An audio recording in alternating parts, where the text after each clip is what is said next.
Assalomu alaykum hurmatli ishtirokchilar. Bugungi mavzu parallel kompyuter arxitekturasi, umumiy xulosalar va takrorlash. Parallel kompyuter arxitekturasi ko'plab protsessor yadrolarini birlashtirib, turli hisoblash vazifalarini bir vaqtning o'zida bajarishga imkon yaratadi. Bu yondashuv hisoblash tezligini sezilarli darajada oshiradi, katta hajmdagi ma'lumotlarni samarali qayta ishlashni ta'minlaydi hamda murakkab muammolarni qisqa vaqt ichida yechishga yordam beradi. An'anaviy ketma-ket bajariladigan tizimlardan farqli o'laroq, parallel arxitektura buyruqlarni sinxronlashtirilgan holda ko'p oqimlarda bir vaqtda bajaradi. Natijada hisoblash samaradorligi va resurslardan foydalanish optimallashtiriladi. Parallel kompyuterlar ko'plab protsessorlardan tashkil topgan murakkab tizimlar bo'lib, bir vaqtning o'zida turli vazifalarni bajaradi. Ular hisoblash tezligini oshirish, katta ma'lumotlarni samarali qayta ishlash va murakkab masalalarni tez yechish uchun mo'ljallangan. Oddiy kompyuterlardan farqi buyruqlarni ketma-ket emas, parallel ravishda bajarishidir. Von Neumann arxitekturasi bitta chuqu tuzilmasiga asoslangan bo'lib, SIST modelida ishlaydi. Buyruqlar va ma'lumotlar yagona xotira tizimida saqlanadi. Bu esa ketma-ket bajarilishni ta'minlaydi. Ushbu arxitektura uzoq vaqt davomida standart bo'lib kelgan, lekin zamonaviy murakkab hisoblashlar uchun yetarli emas. Flynn taksonomiyasi kompyuter arxitekturalarini 4 toifaga ajratadi. SIST, klassik Von Neumann modeli. SIMD, bitta buyruq ko'plab ma'lumotlar ustida ishlaydi. MIND, ko'plab buyruqlar turli ma'lumotlar ustida mustaqil bajariladi. MIST, kam uchraydigan, bitta ma'lumot ustida turli buyruqlar parallel bajariladi. Parallel arxitektura turlari 3 ta asosiy turga bo'linadi. Umumiy xotira, taqsimlangan xotira va gibrid tizimlar.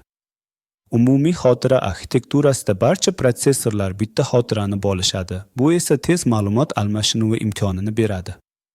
Taqsimlangan xotira arxitekturasida har bir protsessor o'z xotirasiga ega, kengaytirilishi oson. Gibrid tizimlar esa ikkala yondashuvni birlashtiradi.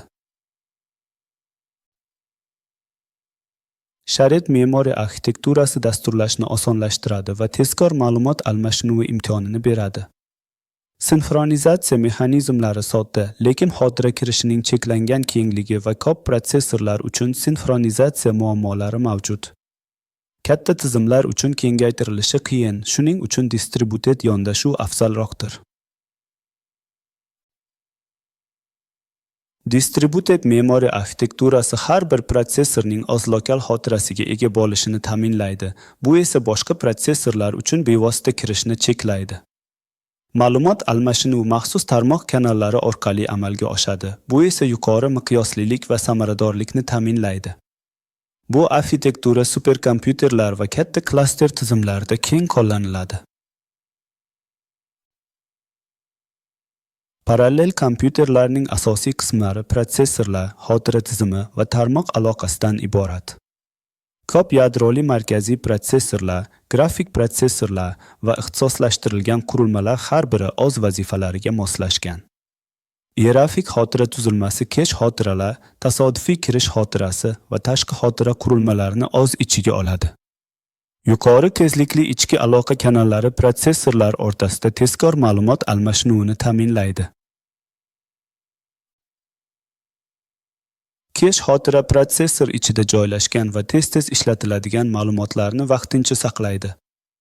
Bu xotira turi ma'lumotlarni eng tez tezlikda olish imkonini beradi, RAMga murojaat sonini kamaytiradi va protsessor samaradorligini oshiradi. Kesh darajalari L1, L2 va L3 bo'lib, har biri o'z tezligi va hajmiga ega.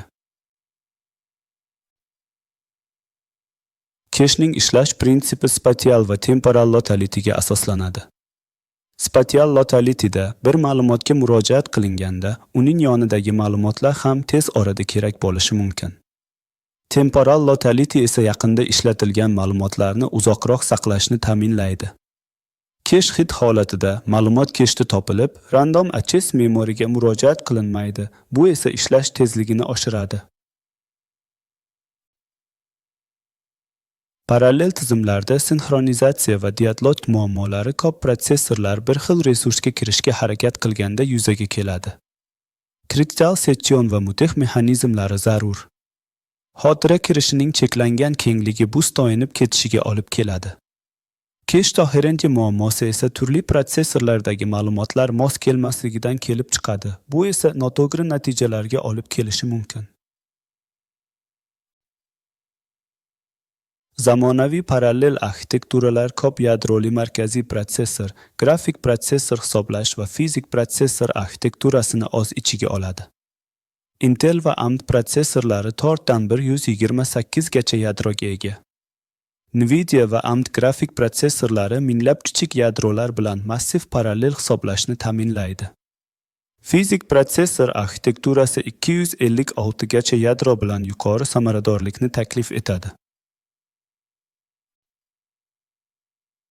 Parallel Processing Unit bu Central Processing Unit bilan birga ishlaydigan yangi avlod koprotsessor. 256 gacha yadroli tuzilma har bir yadro mustaqil ishlaydi va deyarli chiziqli samaradorlikka ega. Instruksion set arxitektura mustaqil arxitektura turli instruksion setlar bilan ishlash imkoniyatini beradi. Bu texnologiyasi parallel hisoblashlarni yanada samaraliroq qilish uchun istiqbolli yo'nalishdir. Parallel dasturlashda OPM sharit memory tizimlari uchun pragma direktivalar bilan qulaylik yaratadi. MP esa distributed memory tizimlarida protsessorlar o'rtasida xabar almashinuv orqali ishlaydi. CUDA va OpenToC bu dasturlashda massiv parallel hisoblashlar uchun samarali. Vazifalarni to'g'ri taqsimlash va load balansing muhimdir.